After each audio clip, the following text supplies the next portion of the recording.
Okay, so this is a follow-up on our beginning of the year meeting pertaining to the new RTI and the LLI that we have been implementing this school year. So what are y'all's thoughts on some of the new forms that we have? Because last year we did a lot in Google, which was a lot easier, and Eduphoria. This year, they have packets that we're having to fill out and provide students work. Where are y'all with that? Is it easier? Do you I think it's more difficult. It's more difficult. It's time consuming and it's wordy, too lengthy. It could be shortened. I agree. I had all that on Google Forms last year in my old school, and I thought it was much easier for me, more convenient, I guess. Also, it's less possibility of getting lost if it's an electronic document. Yeah, we discussed that last meeting about admin saying changing hands of all of the paperwork last year for the students that were RTI'd but didn't get through the initial process because they were being monitored. And this year they had to be re-monitored because all the paperwork was quote unquote lost because it changed hands a couple times. So Google Forms is what y'all like better. Just Google Forms, or what about the Eduphoria? Because last year you had to put in intervention time through Eduphoria. No Eduphoria? No. Google Form. Just having everything in one central location would be so much easier. And I feel like there should be like a more streamlined, like this is what you need for tier 2. This is what you need for tier 3. Like it's like So a step-by-step guide. Yeah, because I kind of feel like I don't really know what they actually need or what is the best type of intervention Because everybody's doing their own thing. Everybody's doing their own thing. Well, when we get to the testing, if we ever get to testing, it's like, well, you didn't do this right, so now we have to wait longer, or now it's going to be put on hold because your documentation's not right. So I would like to see like maybe like an exemplar. Okay. And I know every kid is different, but like examples of like, hey, if you're doing like alphabet or just a guideline, it doesn't even have to be that specific, but a guideline to help us start somewhere and know that when we get to testing, our paperwork is in order. Okay. So let me ask you another question, and to add more to that. So right now when you're taking it to them and they're telling you that it isn't correct, are they giving you specific instructions then, or is it still just open?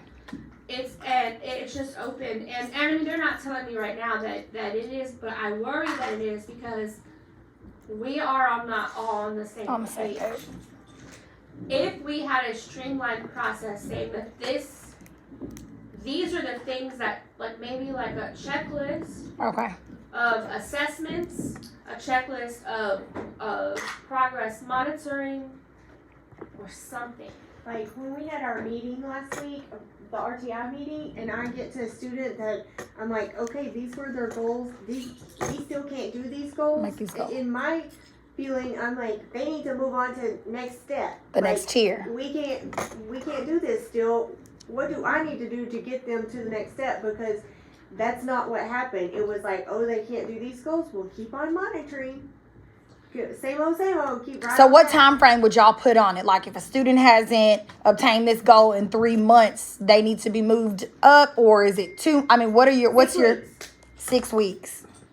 That's something that like I really wanted to discuss because per goal. The thing is that this process from beginning, from when we say there's an issue to actually getting to testing, sometimes takes 2 to 3 years. And so now we've been in this process where I have a student who, and I know that the paperwork was lost and everything last year, but this child has been in the process for 2 years now, almost 3, because he came to pre-K. Pre-K identified a problem. They tracked it. Kindergarten identified a problem. They tracked it. I'm identifying the same problem, and it's still not being addressed because we're monitoring. Okay. But how long do we monitor before we say something's Move it on. Now that's the question. How long do we monitor before we move on? Because right now what I'm noticing is if parents come in and request it, it moves so much faster than us in the classroom when we're seeing it every day and dealing with it every day and doing that intervention every day. So there's a discrepancy between the time frames on teachers and parents, okay? Also, what goes into RTI as well is LLI. I know we've had a lot of issues with the LLI because the LLI aid is being pulled for subbing for other positions since we're at this teacher shortage, which, we have to learn how to deal with. Are you able to give your students extra intervention time for those ones that are with RTI, or are you solely basing them being pulled on LLI to help with those goals that they're trying to meet? My issue was, one, they're never going for LLI, but 2, the people that they put in LLI to be pulled are not the kids that need it. I mean, they pulled them up and like, oh, these people are on RTI and they're going to LLI. They don't need to be in RTI. They don't need to be in LLI. I need my kids that really need it to be going. Okay.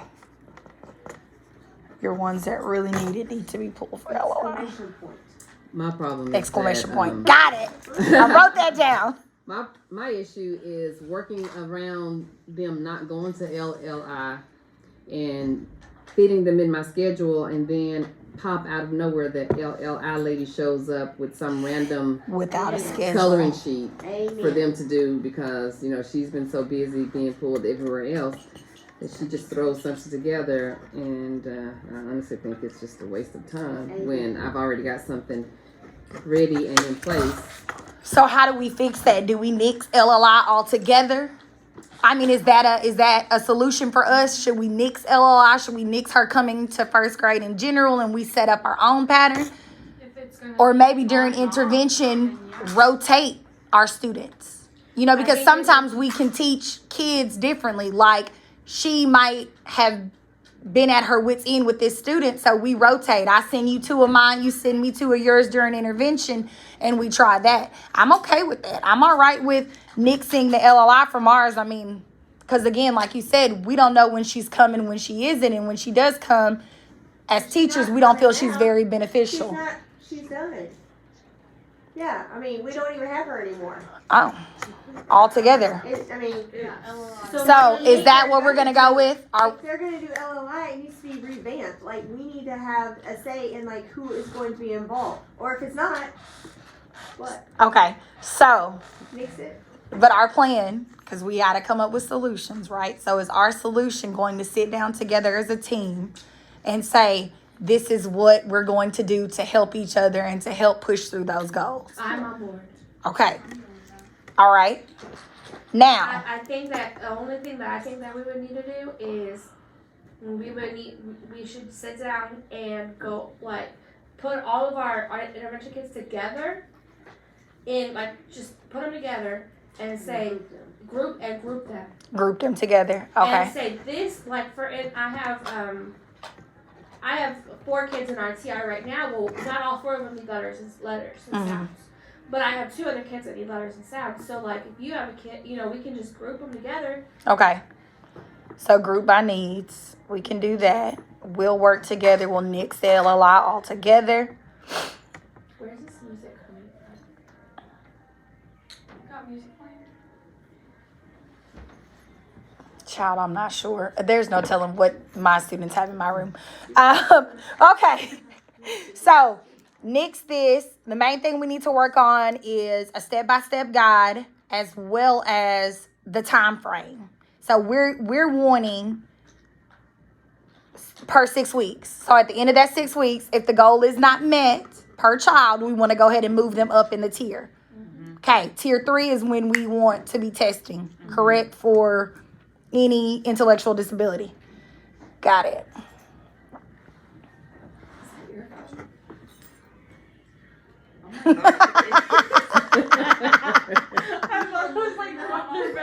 Sorry. Tier 3 is when we want to test. Okay. Okay, so that's ideally. All right. Student documentation. Y'all want to put that in the step-by-step guideline, or y'all just basing it off of writing and whatever they're doing, or not being able to do, basically? Well, to me, it's like, if the ultimate goal is to get them tested, or see if they may need to get tested, then we should have a very clear idea of what all of us as a team are bringing to those meetings. Okay. Because So every not- uniform is really what we need to be. And not Uniform. everything, but just with this process. Yeah, but RTI, we really need to be uniform in RTI. I mean, it's easier when we come together and everybody has the same thing and everybody is saying the same thing, everybody's doing the same thing. Then we can really push for that in the end. Like, hey, we're all doing the same thing. These kids aren't making it. We're in the 6 weeks. All right, we need to go ahead and move these up. Or this child has made progress and they're doing good with this. You know, we can monitor them for a lot longer. But the problem is the monitoring aspect. Because like you said, the time frame is off. Some kids have been monitored for 2 years and still aren't where they need to be. And we don't have a lot that we can go by. But parents come in and they request, and it just happens expeditiously. It just doesn't match. So, okay. All right, I will take this up, have a discussion, and I will come back to you guys. But for sure, I know for sure it will be okay for us to act as that LLI for each other. I think that's a really good idea, helping each other, because I know some of mine get tired of listening to me, and I'm sure they would act a little different with some others. Especially, when I'm like, boy, you know this stuff. They be like, I know. Okay, so now we're going to move into the 7 Step to language-rich interactive classroom. language-rich interaction in the classroom. Okay, so were y'all in the shelter instruction training at the beginning of the year? No. Okay. Well, anyway, so there are 7 steps to become a language-rich interactive classroom, but I'm only gonna focus on 2 because 7 will be too much. So I'll target 2 today, and I don't know when Ms. Matlock gonna want me to do the other one with y'all. But the first step is to teach the student what to say when they don't know what to say. And it's really important starting at this age. Some of them honestly have no clue. So when you ask them a question, they more than likely to say, I don't know. And some of them truly don't know, and they don't know what else to say. And why is that a problem? For them It's- to tell us that they don't know, because that gives us It's- insight on Exactly. being able to elaborate. Right. So like instead of just saying I don't know and then move on to the next friend, we don't let them escape. Like we don't just let them exit right there. We gonna teach them how to say it's I don't know. You can say, may I have some more information, please? So that way you can kind of teach them to process, their thinking. Or maybe, may I please have some time to think? Because some kid thing, takes a while for them to think. So that way, they know that they can't get away by saying, I don't know. That's always been my norm to, I know with some of my ESL students, my language learners, that sometimes they are in their head, they're translating, Yes. so they may stare at me with a blank face, but I know in their head They're thinking. they are thinking about what I said, translating it, and then having to Right. regurgitate that back to me. And then it applies to all the kids, so not just the ESL Exactly, kids. that's what I was saying. That applies to all of them, because some of them have to take a moment to look around the room. I have visuals up, and sometimes they need that as a support. So that's pretty much always been a norm. Yes. But I do like that you said, teach them to ask, may I have more information, because there is that chance that they might need something to help them. Instead of saying, let a friend help, when that doesn't help them. But doesn't that go back to us when we do break into that intervention time in those small groups, that we know, hey, that student was like, I don't know, to bring them to our small groups, because we talked about that before, letting a friend say it and then going back to that student and say, did you hear what she said, or repeat what she said. So now that they associate whatever you asked with the response, that was correct. Yes, I see where when you're you going with teach that, but Because that's I would what like we them were to quote try unquote first, implementing. And when in you first, teach the yeah. concept, like let's say if you're doing reading and you ask, okay, so what was the author purpose? And if the kids truly forgot what they learned about author purpose, and instead of saying, I don't know, then you can have them say, may I have some more information, please? Then you can refer back to the pie chart. To the charts. And Okay. remind them, okay, do you remember that author purpose include persuasion, inform, and to entertain. So that way it kind of help them remember what they learned. Or with a lot of our friends, they might not have heard you. Or like she was saying, the They ESL zone kid out, might yeah. be translating. So you can teach them to ask like, would you please repeat the question? And I teach my ESL to do that. Okay. If they don't understand what Repeat the I ask, I question. can repeat and maybe give them a little bit more detail in the questioning so that they can understand. Or another thing you can ask them is, where could I find more information about this? Especially when they start reading, you can pinpoint, on paragraph 2, you will notice that you might be able to find the answer to the author purpose in paragraph 2 Okay. or something like that. And one of my favorite is, may I ask a friend for help? Okay. Because a lot of the smaller kid, they get scared, they get shy, they get embarrassed, and they don't want to do it. So that way they know that you will come back to them eventually once they get help from a friend. Okay. You rotate back to them. Okay. And there are some poster, like you guys were saying, that you can post around the room so that they remember that, I can go back to that poster and I can use one of those responses instead of saying I don't know. Okay. So in the PowerPoint that I shared with you guys, Ms. Matlock did include some of the sample video that you can watch on your own time, how to do some of the steps. And of course you have to teach them first though. So it's like a mini lesson that you teach, and then you give them some of these responses and then introduce a poster so that they know where to look in your room once they are stuck on the question that you ask them. So that's step 1. Step 2 is have the students speak in complete sentences, and it's very important because it will transfer over to writing eventually. A lot of our kids like to jump in and answer the question right away without restating the question, and we see a problem with all grade level because they just jump in and start telling you about what the story is about without restating it, and then they forget that as they speak, it makes more sense when they speak in complete sentences.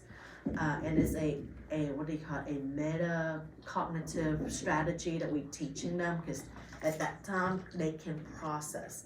And I'm sure y'all have in your room, but those sentence stem like, I predict this will happen because, or I infer this will happen because. So having those sentence stem around the room, that also helps some of the kids who refuse to talk or refuse to participate because they're, I don't know, I'm not gonna do it.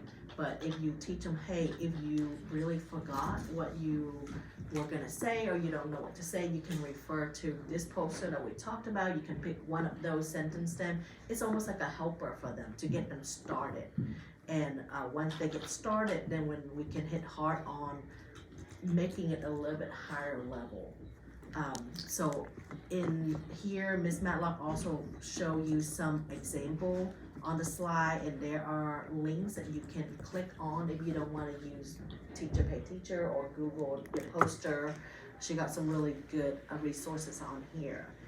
And And then of course, 2 of the slide has some example, like let's say if the student was trying to tell you that the life cycle of the butterfly has 4 stages. Well, that's a good answer, but we want a little bit more from them so we can see their thinking process. Like, you know, like, so do they know more than the stages, than just 4 stages, or can you ask them which stage show the metamorphosis and how you can prove that? So getting them to find evidence to support the answer is very important, because once they start doing their higher CBA in 2nd grade and all that, they ask all those type of questions, the why, the how, can you explain more? So we try to avoid all the lower level with the what happened, or what do you think is a little bit more than just what happened. Yeah, well, I mean, right now in our TEKS, we're at the details part where we're adding more details to our sentences and that type of thing. And we always give our kids thinking time before we ask questions. But I guess restating the question that was asked before they answer the question. It helped them start Could their be thinking beneficial. process, especially for the EL learners as well, because if they truly don't know how to answer in English, by restating the question, it gives them more thinking time too, just to start talking. Because a lot of time they're like, well, I don't know, but you can have them repeat the author purpose of this story is, and then at the same time as they repeat, they can think more about what they're gonna say. Okay. And same thing, she did post some video that you can look at, see how they model this, and then you can model to the student. And then that way they know what to do. Same thing with the poster. You post the sentence stem around the room, then they know where to look when they need help. See, Tony gave us the higher thinking level questions to readings, math, and writing. And I copied those, sent those home with my parents. So when they read at home, they're able to ask those questions without just saying, okay, like you said, tell me what happened. And I've seen, you know, a lot of that during small groups. Right. Maybe not whole group, but small group. So, okay. Are we able to print those Oh yeah, this it looks resources? like this. Yes, so like if you go to the resource page, and you Okay. click on the link, that's a link that you go to, and Okay. you can print them out.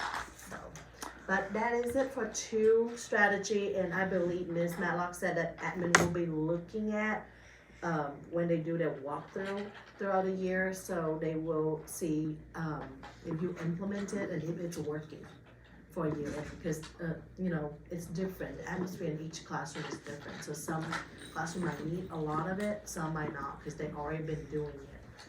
So pick Okay. one that you like, and then you can implement it for the rest of the year. And then if you feel comfortable, you can do both. Okay. Okay. Awesome. Anybody got any questions? Any other concerns? Any issues? Any praises? Anybody got a praise? The ceiling tiles got changed. Your ceiling tiles got changed. So we got you. Well, So the link will be hey, back in.